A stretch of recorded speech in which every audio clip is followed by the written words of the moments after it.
Hello, welcome back to Junkyard Hack. What I'm about to go over today is my method of bringing back an engine from the dead, or one that's been sitting for a long, long time, possibly frozen. When I say frozen, I mean unable to turn by hand or with a starter. Either the piston is seized to the cylinder wall, or more likely than not, one of the valves is stuck, or one of the tappets is stuck. A lot of times you keep the engine from turning over. Also, a few times the starter might be stuck too, or the clutch, if it's a manual transmission, might be stuck. So what I do is I take all the spark plugs out and I label the wires. You see that's number 2. I label the wires. In this case, it's a 6-cylinder engine. I'm not sure what the firing order is or whatever, but that's 1, 2, 3, 4, 5, and 6. And once I get the plugs out, I'll examine the plugs, and I'll also mark them. I did it with a Sharpie this time on the fender. 1, 2, 3, 4, 5, 6.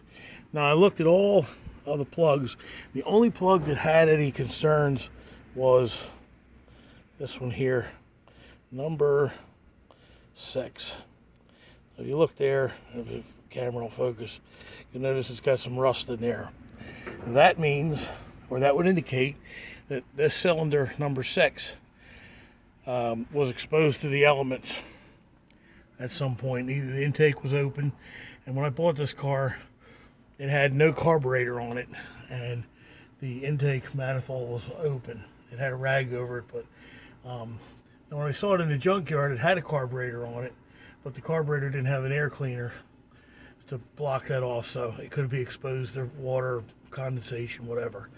So it's not badly rusted, and took the valve cover off and looked at that, and that looked like it was a lot of carbon in there, but not too bad, not any bad rust or anything like that. So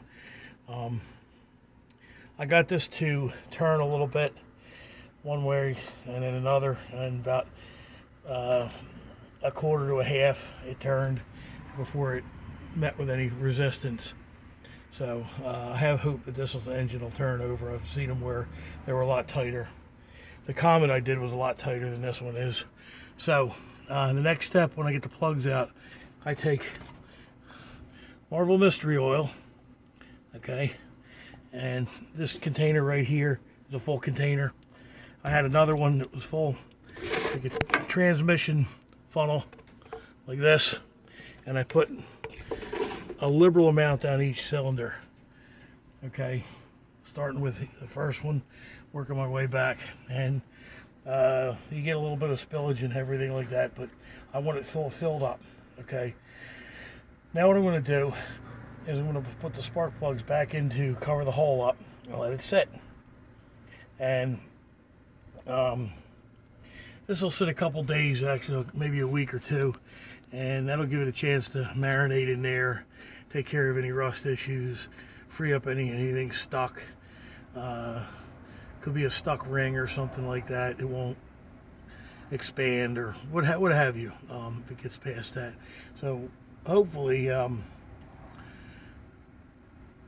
it'll help it in the long run. So what I'm going to do now is put the spark plugs back in and let it sit. Oh, another thing, I forgot.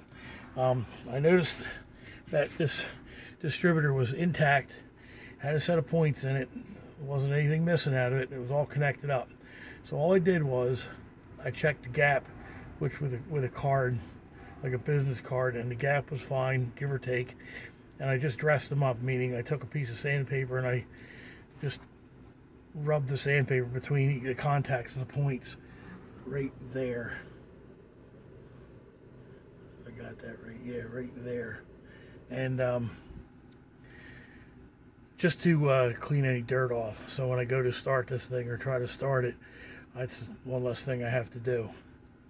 So basically, what I'm going to do when I go to start it is I'm going to take the plugs out, see if the starter motor will turn it over to flush out the Marvel Mystery Oil, get all that out of there. It'll be a big mess. And then I'm going to take and I'm going to fill the bowl up in the carburetor. I'm going to put a little bit of fuel down that vent tube right here. This tube right here will fill this bowl up right here. And that'll be enough to start the car and run it for a moment or two. This car doesn't have a radiator that's full. I don't know the condition of the water pump. And also, it's got a bad, see if I can see that or not. Yep, there it is. Okay. Got a bad freeze plug. Now I gotta get a freeze plug in it. But I'll still run the car for a moment. And that'll tell me, just from the sound of the engine, what kind of shape it's in.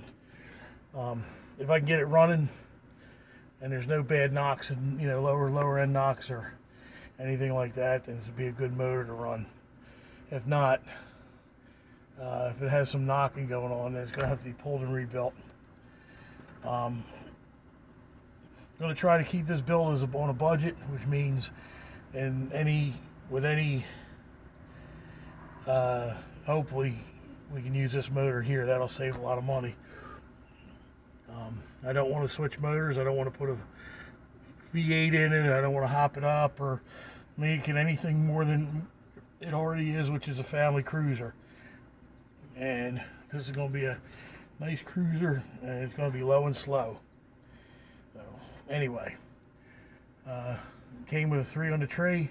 I'm going to try to use the 3 on the tree. If I can't get the tree to work, then I'm going to put a floor shifter in it, but that's just if I can't get the linkage to work up and everything.